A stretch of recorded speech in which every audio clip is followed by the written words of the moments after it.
ကောင်းတယ်ဗျာဖမ်းထားတယ်ဇက်လက်ဩဗျာနော်ကျန်တော့ရဲ့ဇက်လူလာပါနော်လက်ဩပါဗျာဒီနေ့อะไรวะเขาไม่มีเล่นแล้ว အထရစ်ပြန်လာဟုတ်ပါလေနော်ครับบ่ဒီလာလီเสิร์ฟဒီโบราณนี่กินหรอกလက်ဩပါပဲဗျာလက်ဩပါလက်ဩပြည်စာပဲပြန်ပြောင်းထိုးတယ်ဗျနောက်ခဏကညာနဲ့ထိုးတယ်ခုဘယ်နဲ့ထိုးမှာ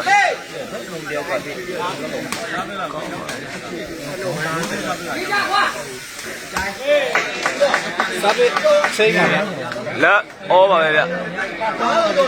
ဟုတ်ဗျ12ရက်နေ့မှာဒီနေ့မှာကဟိုတော့ဖိစီတို့ကထိုင်းကိုပြန်ပါဗျအဲဒါကြောင့်မို့ဒီရက်ကိုကြိုပြီးတော့ခတ်လိုက်တာဗျကျွန်တော်လည်းမသိလိုက်ဘူးနေကိုမင်းတနေကုန်ပွဲခတ်မယ်ဆိုလို့လာတာဒီပွဲဖြစ်သွားတာခါတယ်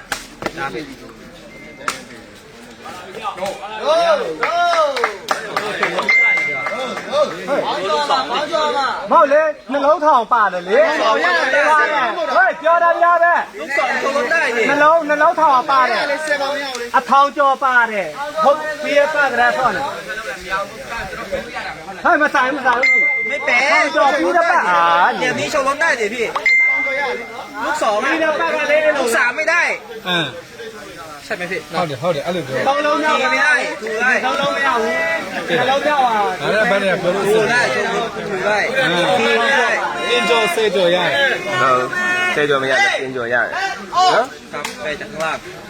အဲ့ဒါပဲကဲဒီဆိုရင်တော့ဝမ်းလက်ပါဝမ်းလက်ပြီးစီတော့စတင်ရရှိသွားပြီပြီးစီဘက်ကနေ30ခွန်းဖွင့်လိုက်ပြီဗျာ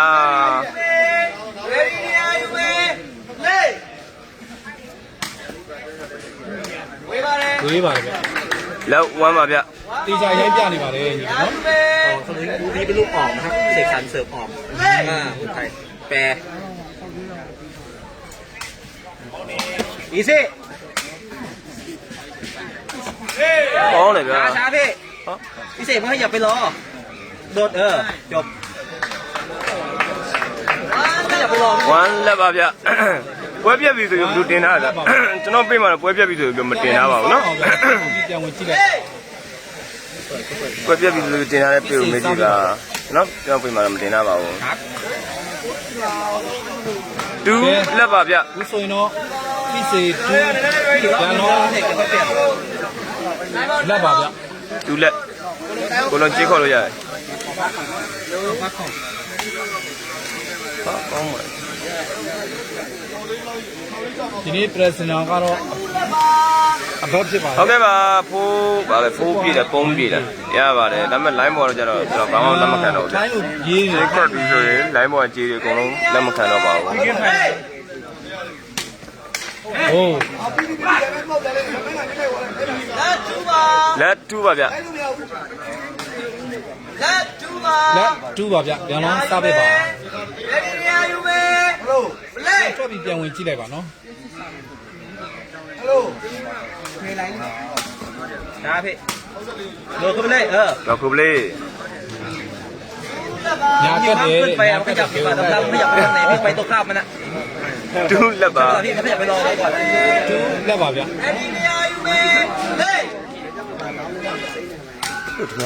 ဟိုလက်တူပါ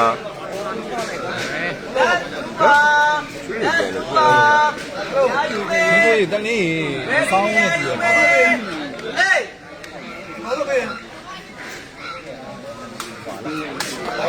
ได้ทางแท่งนึง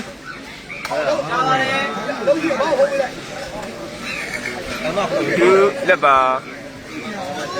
เดินเมื่อกี้เราโค้งออกซ้ายสวยอย่างเลยมันหลงไปรอแล้วพี่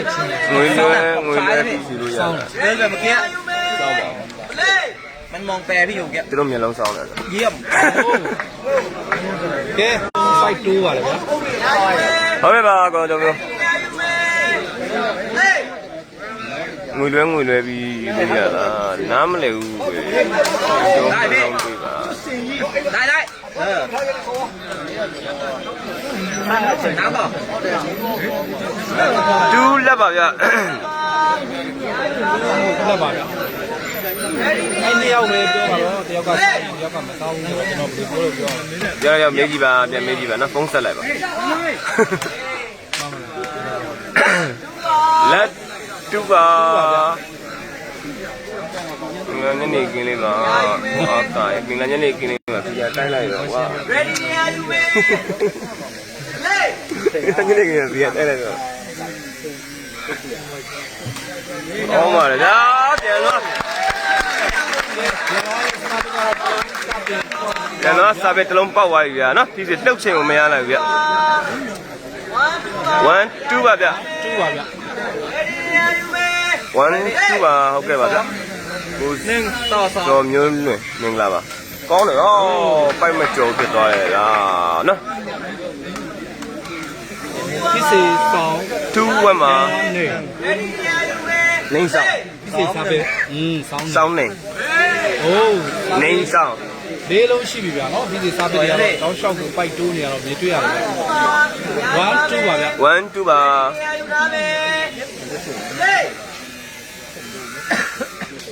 ဟုတ်ပါတယ်ဖြစ်စီကြိုက်တယ်ပြန်တော့အားပေးမယ်ဟုတ်ကဲ့ပါဗျာနော်ကိုစိတ်တန်ရအောင်အားပေးရပါတယ်พี่เข้ามาวัดเนี่ยแต่ไม่มีข้างล่างพี่มันทำแล้วมันรอดได้ไงဆောင်းပါဗျာတိုင်းချေဆောင်းတာပါติดขายแน่เหยียบอ่ะ2ဝက်မှာဗျာဟယ်လိုကိုဟုတ်တယ်ဟိုမယူတော့တော့ยึกรอဟုတ်တယ်1มาကြာနေပြီပဲလားต่อปีแบบให้ปั่นให้เสิร์ฟแม่ให้หมดเลยแปรซ้ายแปรไม่ถนัดเลยไอ้เหี้ยจะพี่ไปรอเลยสมบูรณ์1 3ပါဗျာနော်ပြည်စာပဲတောက်လျှောက်တည်ပါတယ်ဗျာနော်สวยนะพี่เด็ก1 3ပါကိုကပဲရောက်နေလဲသူလက်မှာကြောက်ပတ်တီးနဲ့နားနေပါတယ်ဗျာရာယူလာမယ် ready နေရာယူမယ်1 3ပါဗျာ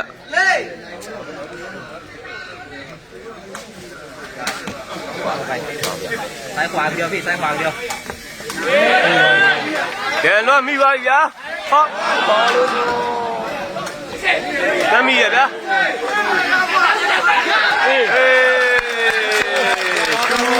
3ဖြစ်သွားပြီဗျပြန်တော့ဆယ်ချင်းနဲ့တူအမတ်ရအောင်ယူထားတယ်ဗျာနော်ပြန်တော့ရဲ့ကြိုးစားမှုကတော့တကယ်ကောင်းပါလေဗျมันอย่างนี้ทางไหนมันก็ไปทางนั้นไม่มีตวัดตขวาหรอกသူတို့အားပေးဖို့နေကြသူ့ကိုဘယ်လိုအားပေးလို့ပြီးမှမသိဘူးဗျာနော်သူကအခုချိန်မှာတော့လက်ကကျိုးထားလာမယ်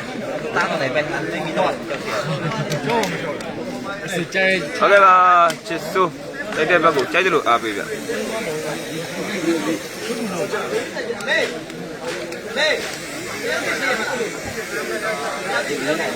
ဝင်းတော့ကျန်တော့ဘုရားဘုရားကျွန်တော်တို့ခိုင်းရတယ်လေးနိုင်ထိုးပြီဟုတ်စားပြီလားလေးနိုင်ထိုးပြီ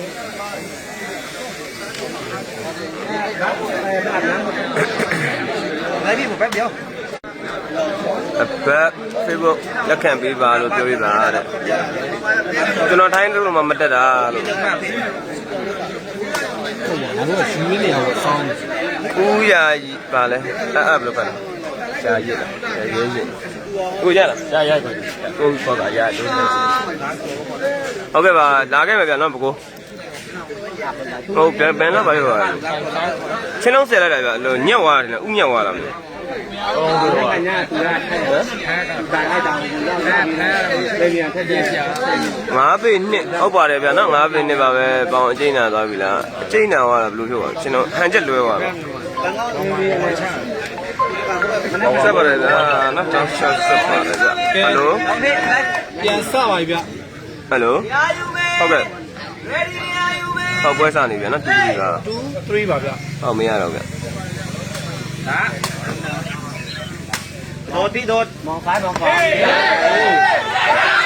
ကောင်းတယ်ဗျာပြန်လွှဲရချင်းမှန်းတာကွက်တီပဲဗျ3 over ဗျာเห็นเปล่าใช่มันกระโดดตามพี่อ่ะဟမ် ไม่มาไม่จ่อไม่เห็นไม่เห็นด้วย3 2ဟာ3 2လားကျွန်တော်ဒီတက်ကြီးတော့ကြော်လာတာမကြော်ဘူးတဲ့ဗျာပိုက်ကိုเนี่ย စားပဲစိမ်းပါဗျာ 2 3ပါဟုတ်ကဲ့ပါလာခဲ့ပါမယ်ဗျာနော်ပကိုးလာခဲ့ပါမယ် တချမ်းပါနေမှာမဟုတ်ဘူးကျွန်တော်ကဒီဘက်ကောင်းလေးပဲရတယ်ကွင်းခလေတက်တဲ့မရဘူး ได้พี่ขวาพี่เด็กตรงเนี้ยพี่ขวาพี่ฟังผมนะผมบอกซ้ายบอกขวาพี่ไปตามผมเลยนะคนที่หมดเลย 3 2ပါ มีเสียงดังดิดังนั้นอ่ะ ဟုတ်ကဲ့ပါကိုနေ เยี่ยม PC ရဲ့မာယာစပယ်တစ်လုံးထပ်ပေါက်သွားပြီဗျ4 2ပါဗျာမိုးကဒီမှာပဲမရွာတာဗျကျွန်တော်တို့သူ့အနာဘက်တို့တာကီဘက်ဘက်တို့ရွာတယ် ครับอีกค่าเดิมอ่ะ ကျွန်တော်အိမ်ကနေလာထွက်လာခြင်းရွာတယ်ဗျ เยี่ยมชัก 5 2ပါဗျာ ค่าเดิมพี่เด็กค่าเดิมอีกนะ2อีก 2ဖြစ်သွားပါဗျာဟုတ်တယ်ကျွန်တော်ဘုံမကောင်းလို့ပါ 5 2ပါ ค่าเดิมอีก ကောင်းတယ်ဗျာနည်းနည်းလေးဝေးသွားတယ်ဗျ2 5ပါဗျာ 2 5ပါဗျာ ရာယူမေ ready နေရာယူမေ ဆောင်းဟာ ဟေးလိုက်လို့မရဘူးလို့ခောက်ဖုံးမလဲမင်းဘောပုတ်ပဲ မြောက်ကြက်လေ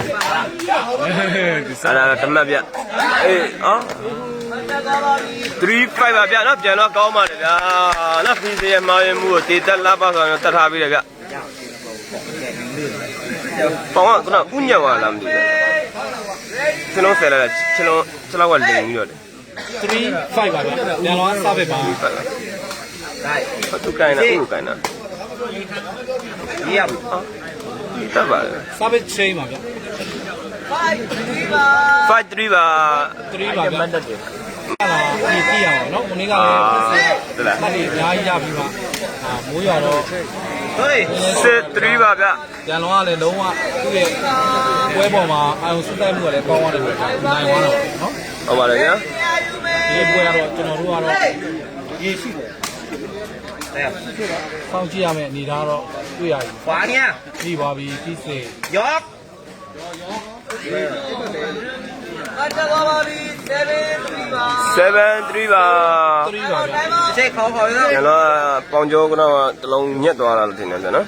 ပေါင်ကျော်ညက်တာလားဥညက်တာလားတခုတော့ညက်တာ ဟုတ်တယ်ကျွန်တော်တောင်းလေးရကျဲရတဲ့ခါကျနေရာတိတ်ကံပြီပေါ့နော် PC ဘက်က10လေးပေးထားတယ်ဗျာနော်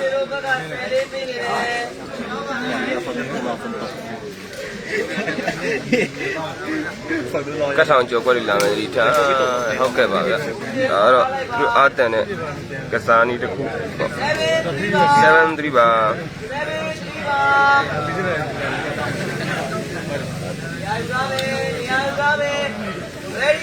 ပြန်စပါကြ7 3ပါဗျာ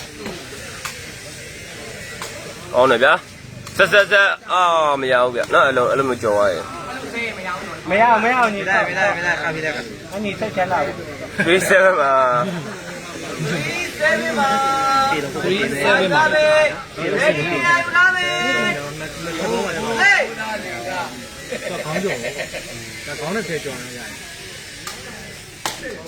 ยี่สิบมองไอ้สั้นไว้ไอ้สั้นได้ ကောင်းတယ်ဗျာပြန်တော့နော်ကျူတာပန်းစားနဲ့10ထားတယ်ဗျာ7 3ပါ 3ပါဗျာ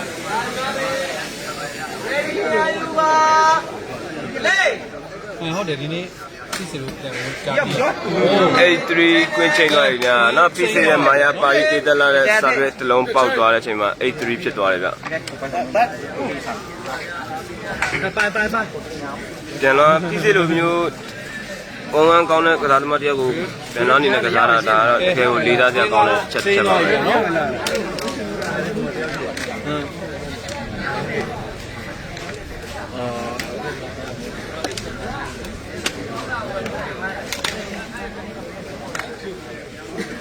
မဟုတ်ရအရင်တစ်ခေါက်လည်းအကုန်ကစားရတယ်ဗျာနော်။ဂျာဒီဥရုအချိန်တွေကသူကဖက်နှက်ပြုတ်ပြီးကစားတဲ့လူဖြစ်နေတဲ့အတွက်နောက်ပြီးတော့တဲခွင်းမှာလည်းကစားနေကြမဟုတ်တဲ့အတွက်ရှုံးသွားတာ။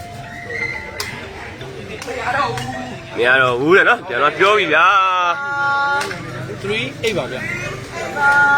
3 8ပါ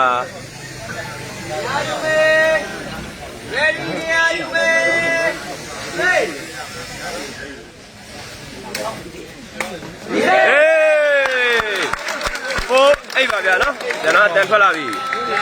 ကိုအိပ်ပါဗျာ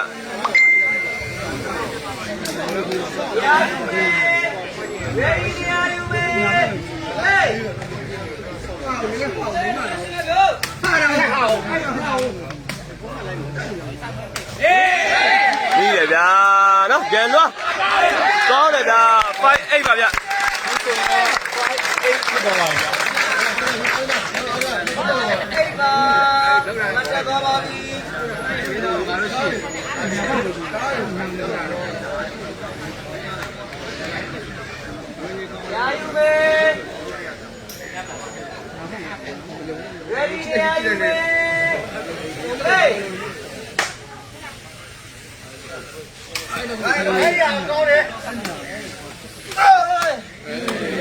ဒီစီတန်ထွက်လာပြီဗျာ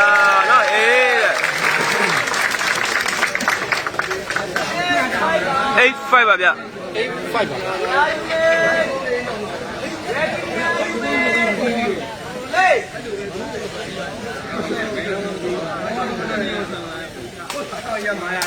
ဟောလေဗျာပြန်သွားခြေကုံနဲ့ဆယ်ရကြစိတ်ပါ5 8ပါဗျ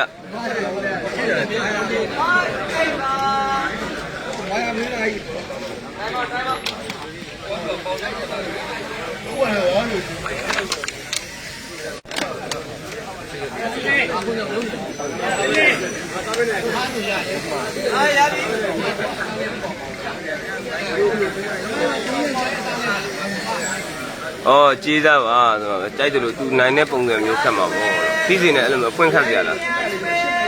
တန်းတစ်မှမတူတဲ့ဟာအော်နည်းနည်းလေးပါပြန်တော့စပဲကောင်းတယ်ဗျာနည်းနည်းလေးမှနည်းနည်းလေးနော်စပဲချိန်ပါဗျာမှန်ပါဗျာ8 5ပါ8 5ပါဗျာစေပဲရလ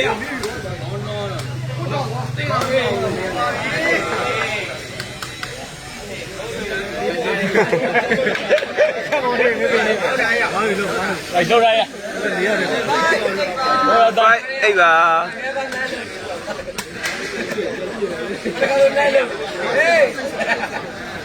ရာယူပါမယ်ကြောက်တယ်အဲ့ကြိုင်နေအိုက်စားဟေးโอ้ စားပဲချိန်ပါဗျာဝေးပါတယ်8 5ပါဗျာနော်တော်တော်လေးတော့ဝေးထွက်သွားတယ်ရာယူမယ်ရာယူမယ်လေဟောစီရဲ့စားပဲကတော့ဖိတ်လုံးကတော့ကျွန်တော်မိသွားတော့မြည်တွေ့ရတယ်9 5ပါဗျာတော်တော်ကောင်းပါဗျာနော်9 5ဖြစ်သွားဖြစ်စီရဲ့စားမာယာစားပဲကတော့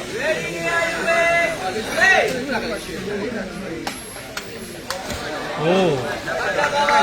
ကဲအခုဆိုရင်တော့ပြည့်စုံစားပဲကတော့လက်5ပါဗျပေါက်သွားတဲ့အတွက်10 5ဖြစ်သွားပြီဗျလူကိုအခုက9000အောင်နေနော်ပြန်လို့ဆူချတယ်ပြန်တော့ဆူချတယ်ဗျာနော်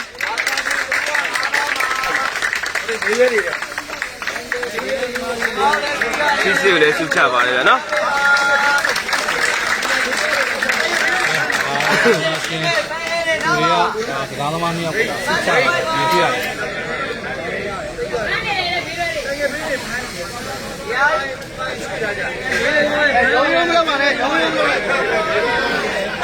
အေးစေးသွားပါ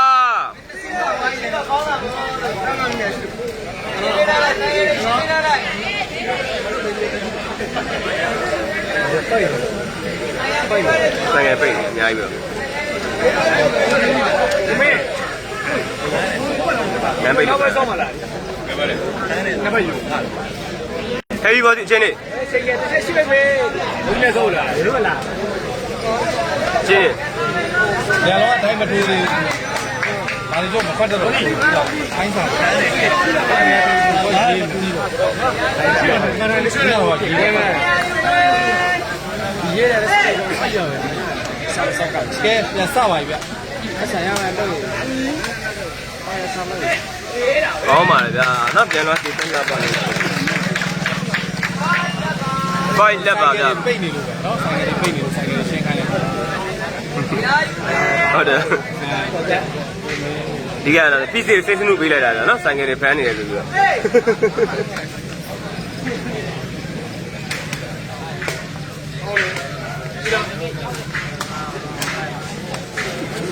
ရှိရတော့ညင်လူလုံးနေဆိုတော့နန်းအဝေးရတာလည်းမရှိဘူး လမ်းလေတော့လမ်းတာ ကျန်5ပါဗျပြည့်စည်စားပေးပါ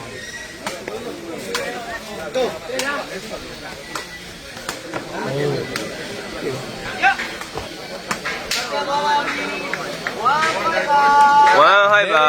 ဖြစ်သွားပါဗျ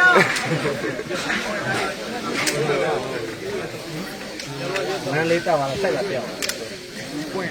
ပွဲလေးမဖြစ်ပြက်ပါလားမသိဘူး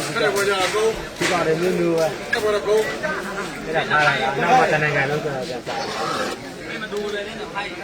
အဲကျွန်တော်ခံခဲ့ပြီတော့ကိုလို့တဲ့ကိုလို့ ပြန်လာမယ်ဘယ်လိုလဲကြတယ် 11 5ပါဗျ level 5ပါ ပြည့်စည်စားပေးပါဗျโอ้ ကောင်းတယ်ဗျာနော်ပြန်လွှမ်းလဲတိတ်တက်လက်ပါတော့မှာပိုက်ဝမ်းပါဗျာ เขา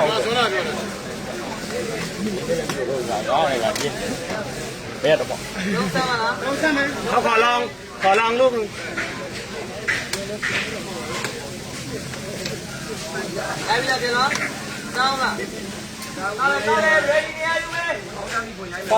11ပါဗျ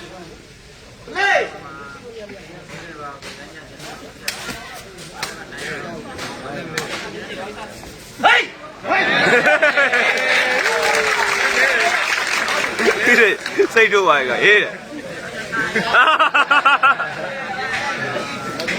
ဘိုးလေးကလေသူနောက်ကျော်ဆိုလို့အဲ့ဒါကြောင့်ဟိုပါကြောက်ဒီကောင်းမမှထိုးတယ်နိုင်နိုင်ထိုးတယ်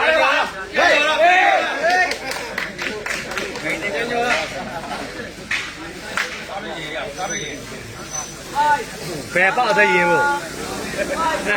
ပိုက်ဝမ်းပါ ဟုတ်တယ်ရေးလို့ဘယ်ပေါက်သိရင် 11ပါဗျ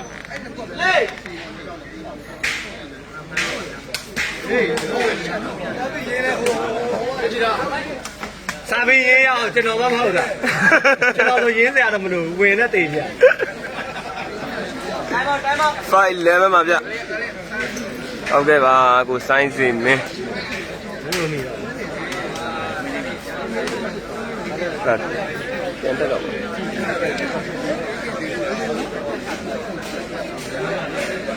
အဲ့ထုတ်ကြည့်တဲ့ဆက် ဟုတ်တယ်ဘုခင်မောင်ဆိုရ ရရတယ်ဒီလိုကြရအောင်စိတ်က ထုတ်ကြည့်တဲ့ မနာကြတယ်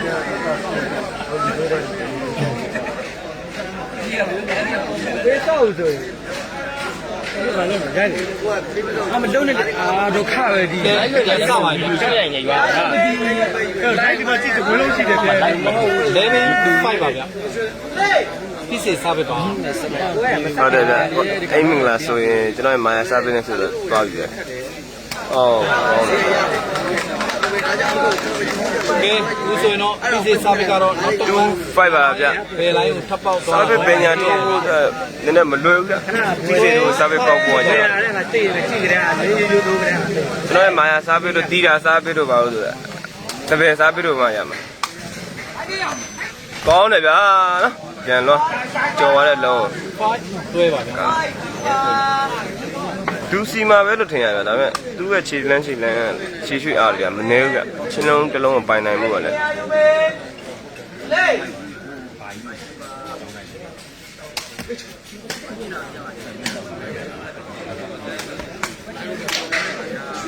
စားပေးချိန်မှာ 2 5ပါ 5ပါဗျ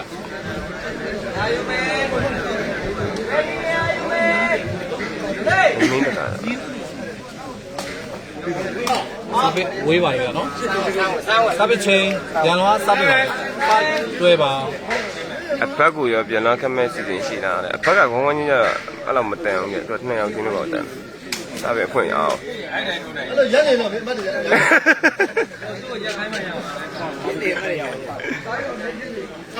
ရာယူမေ တွဲပါဗျပြန် ဒီ တော့ ကျွန်တော်မာယာစားပြီလားပြောတော့မာယာစားပြီတော့မရှိဘူးစပယ်စားပြီတို့တီတာစားပြီလို့လို့ လုတ်တန်းလိုက်လုတ်တန်းကယူရတယ် ကောင်းတယ်ဗျာပြန်တော့ဆက်ဆက်တွဲပါဗျ စစ်တွဲဖြစ်သွားပြန်ဗျာနော်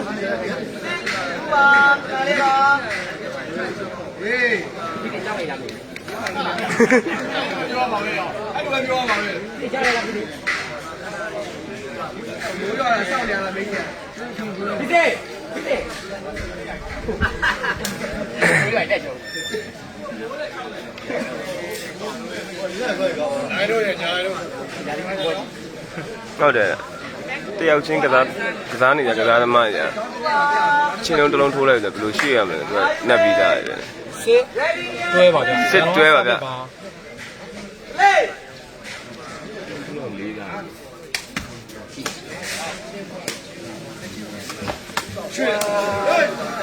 တွဲစစ်ပါ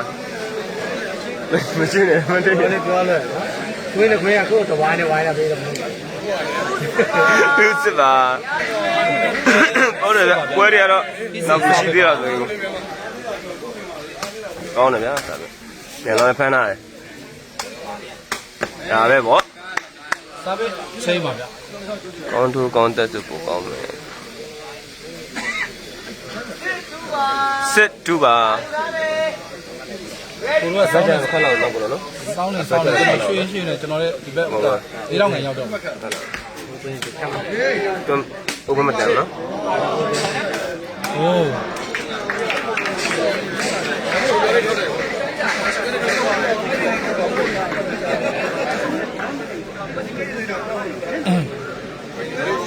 ရက်ရှိတယ်ညီ တူစစ်ပါဗျ မကတော့ထောက်ဝက်ကိုပွားနေရမယ်တွေ့ စစ်တွဲပါဗျနော် ပြန်တော့စာပစ်ပေါက်မှသာလေဒါအမှတ်ကိုတိုင်းမိမှာဖြစ်တယ်နော်ဟိုတော့ဒါစာပစ်ကိုတော့ PC ကတော့တော်ကြီးကြက်မိရတယ်မတွေ့ရတယ်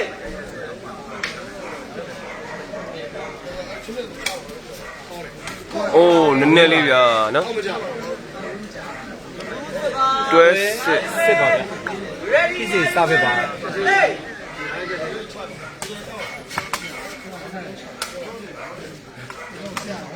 စစ်တွဲပါဗျ အားပြင်နေတယ် ဒီနေ့မတည့်တယ်ဟိုတရားဟိုပြောင်းတော့ဒီနေ့လည်းမတူ ဒီလိုလဲဒီတော့မလာဘူးလားသွားရတော့မလေးမိုးချောက်ကြီးလို့ဒီလို ကဲ 7တွဲပါဗျာနော် စာပစ်ကတော့နောက်တစ်မှတ်ပေါက်သွားတာတော့မြင်တွေ့ရတယ်နော် ကောင်းတယ်ဗျာနော်ပြန်လာစားပဲနောက်တစ်လုံးပေါက်သွားပြီဗျ တွဲဖြစ်တော့တယ် ပေါက်ပါပြီကိုစင်ပြန်လာစားပဲပေါက်သွားပါပြီ ဖွင့်ကချုပ်ထိုးတာကျွန်တော်ပြတာပဲเนาะဖြစ်စေရိုးရိုးထိုးပြန်လောကချုပ်ပိတ်ကျန်တာထိုးလို့ရတယ်เนาะ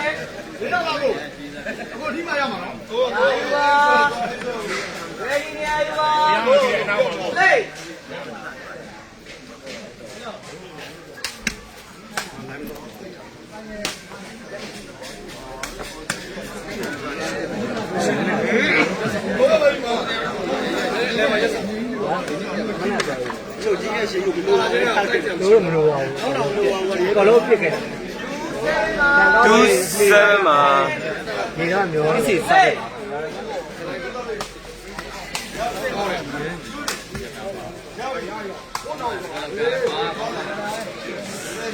7 2ပါ 7တွဲပါ ဟုတ်တယ်ကိုခင်ဗျာဆိုမာယာလည်းမဟုတ်တခြားဟာတွေလည်းကောင်းတယ်နော်အဲ့ဒါဒဇင်တို့ခတ်တာတို့လည်းကောင်းတယ်ကိုကမာယာကြီးပဲပြောတယ်ဟုတ်ပြီပြီးသွားပြီ ကဲဒီ အိတ်တွဲပါဗျ တွဲဖြစ်လာတယ်เนาะကျွန်တော်ကတော့တမတ်တမတ် အိတ်တွဲပါ အေးနဲ့တော့လိုက်လာဟာ ဟုတ်တယ်နော်ရေးရတယ်မြင်တယ်ဟုတ်တယ်နော် ပြန်လောစပစ်ပါ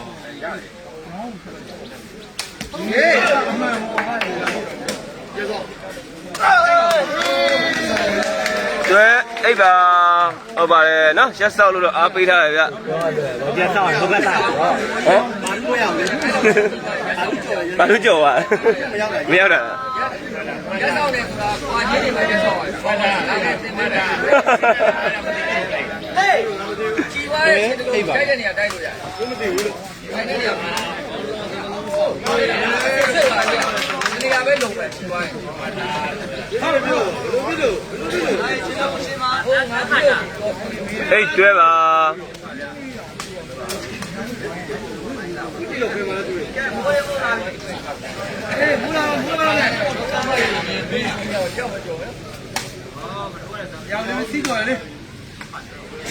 ဘာလို့လဲလေမြို့မင်းနေပြီ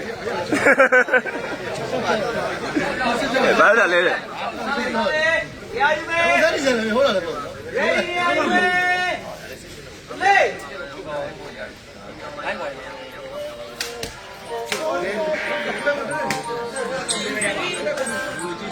တွေ့အိပ်ပါကစားကြလာတယ်ဖိစီတို့ကတနေကုန်ခတ်နိုင်တယ်ဗျ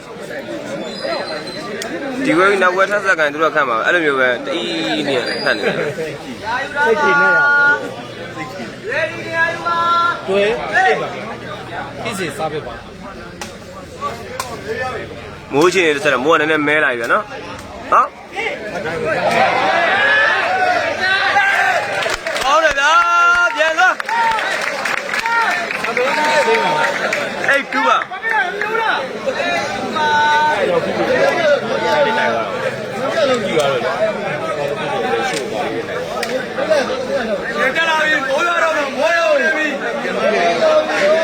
အေးမိုးရတော့မယ်ဗျာနော်မိုးရတော့မယ်ဗျာနိုင်တယ်ဟုတ်ကဲ့ဘာဆိုင်လို့လဲဟမ်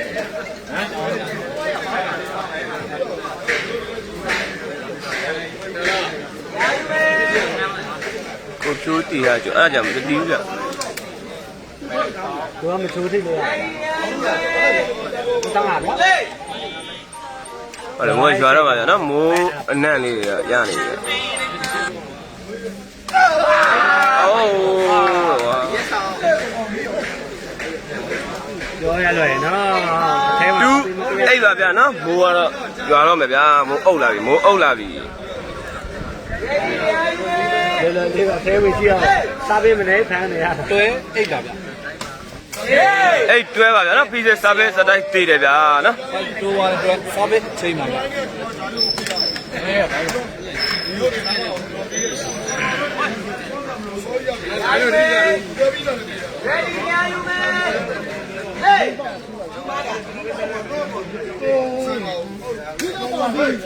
ကောင်းတယ်ဗျာဖမ်းလာတယ်ကောင်းတယ်ဗျာစားပဲထိုးရအေးမိပြီ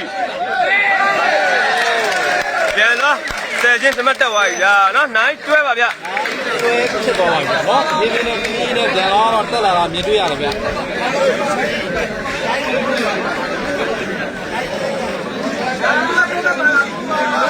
ဟုတ်တယ်တနိုင်ငံလုံးကအတီးနေရာတစ်ခုပဲမရွာတာမိုးကလည်းမိုးပြောတာကျွန်တော်ဟိုကနေကိုနာဘက်ကလာရွာတာဒီမရွာတော့ကိုလုံးကိုတားတာ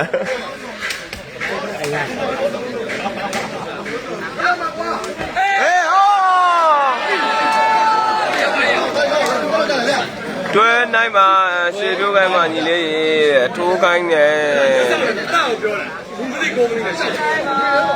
တူးနိုင်မှာ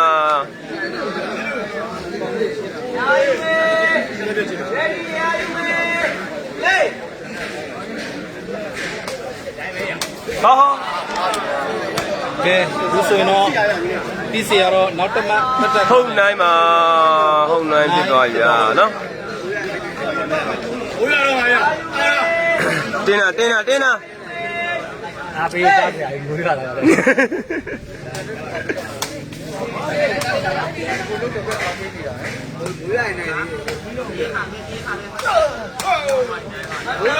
ပွိုင်းနိုင်ပါ နိုင်ပါဗျာ တွဲစော့နေရတာမဟုတ်ပါဘူးဗျာတယောက်ချင်းကဒီတိုင်းပဲစော့နေရပါ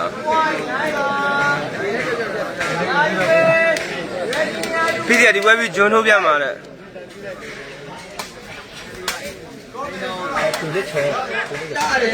ကောင်းတယ်ဗျာနော်ပြန်တော့နိုင်ပွိုင်းပါလှုပ်တော့ကွာ6လုံးပဲမိုးရမှာပြန်ခတ်မယ်တဲ့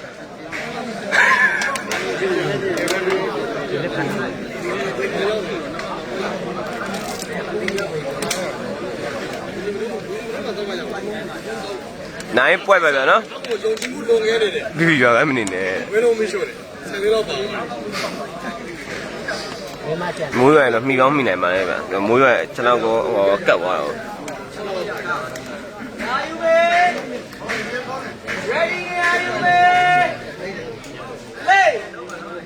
9 40ပါ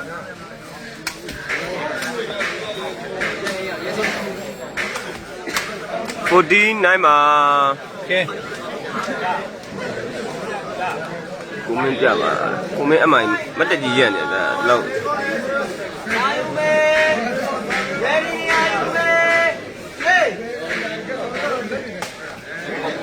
နည်းနည်းဝေးတယ်ဗျာနော်မပြီးသေးဘူးဗျလို့တာ 9 point ပါဗျာ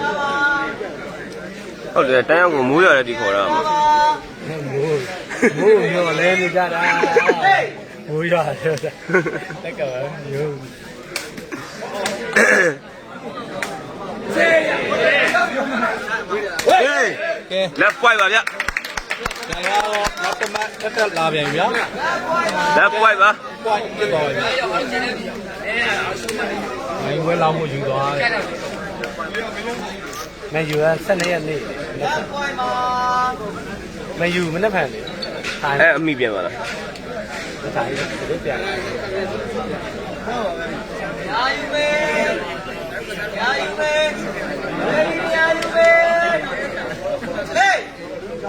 ကျန် point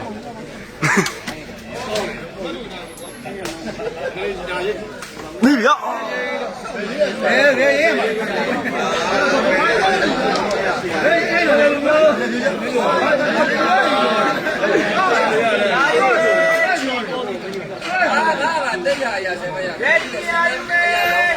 point ကျန်ပါဗျာဖြစ်စီစားပြီ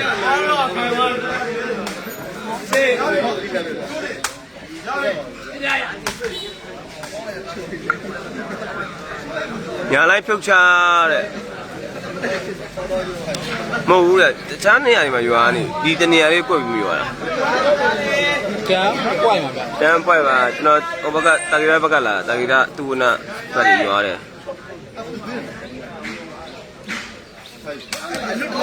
ဟေးဒါပဲဗော1 point ပါဗျ ကျန်တော့11ဖြစ်သွားပါပြီ11 point ပါဗျာ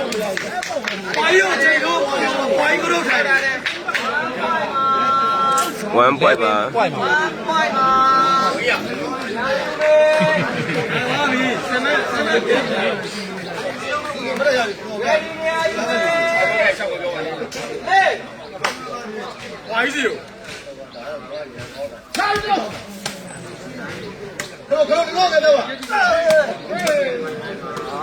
point လက်ပါpoint 1ပါနော်မိနိုင်သေးတယ်ဗျာနော်အခုတော့ဟိုးနေမိုးရလိုက်ရင် ဖြစ်စီစားပြီ မိနိုင်သေးတယ်ကောင်းတယ်ဗျာကြားတယ်1 point ပါ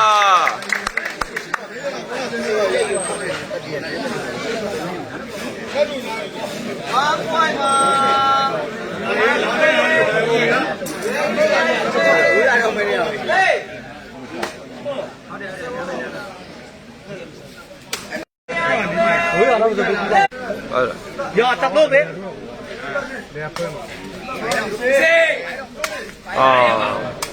ကျန်ဝိုက်ကွာတော့ယူ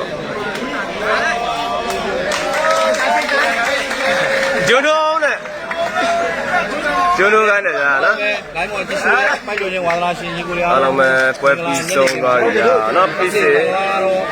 နိုင်ရရှိသွားပြီဗျ15မှတ်17မှတ်နဲ့ပြီးစေနိုင်ရရှိသွားပြီဗျနော်နောက်ထပ်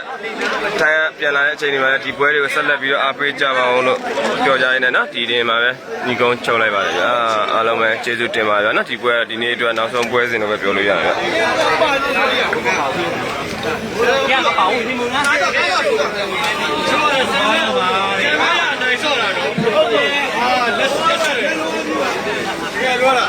ကျေးဇူးတင်ပါတယ်ဗျာနော်ဟုတ်တယ်ဗျာနော်ဟာတော့ဂျွန်ထိုးအောင်နဲ့ပြောသွားတာဗျဒီမှာ